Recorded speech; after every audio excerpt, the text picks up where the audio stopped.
আর এই যে দিদুন কালকে হবে, বলো ঈদ কি হবে? কালকে ইতু পুজো হবে আমাদের, কিছু কেনাকাটা হয়েছে অল্প করে, আবার বেরোবো। বলো। আমাদের হলো ঘট, আর এই হলো মালসা, আর এই হলো বেড়ে, যাতে মালসাটা ভালোভাবে রাখতে পারি। আর এই হলো আমাদের ইতু পুজোর গাছ, আর এই হলো আমাদের ইতু পুজোর মিষ্টি। আর গাছে সুপারি গাছে আছে, কালকে সকালবেলায় উঠে চান টান করে নিজের গাছ থেকে সুপারি তুলে নেবো। মানে এটা হচ্ছে কার্তিক পুজোর দিনকে করতে হয়, হ্যাঁ, তাই এটা তো? কার্তিক পুজোর দিন করতে হবে, আবার পৌষ মাসের সংক্রান্তিতে চলে যাবে, মানে এই সংক্রান্তিতে উঠবে, আগের সংক্রান্তিতে মা যাবে। তো আজকে তো আমরা এগুলো তাহলে দেখিয়ে দিলাম, কালকে তুমি পুজোটা দেখাবে, তাই তো? হ্যাঁ হ্যাঁ, কালকে পুজোটা দেখো, আরো জিনিস আনতে আছে টুকটাক। এখন তাহলে আমরা আবার বাজারে যাব।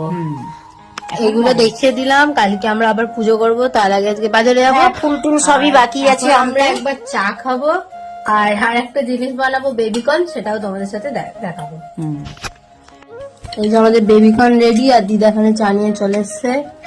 খেয়ে বলো কেমন হয়েছে, খাও। খেতে ভালো হয়েছে, এটা আমার নাতনি বানালো, আমি তো এসব কোনোদিন বানাতে পারি না আর জানিও না, তাই এখন বেশ আরামসে সবাই মিলে বসে খাই। এই যে দাদু কি বলছো বলো।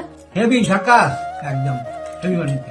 এদিকে দাঁত পোগলা, আবার এদিকে ঝাক্কা, ই করো, হ্যাঁ, ই করো, ই করো, এই করো না করো না। না। এই তুই বল কেমন হয়েছে। আমরা এগুলো খাই, খেয়ে দে, তারপর আমরা যাবো বাজারে, বাজারে গিয়ে দেখা হচ্ছে। আমরা যাচ্ছি বাজারে, আর এখন ভিডিও করা যাবে না, কালকে দেখাবো বাকিটা। আজকে টাটা।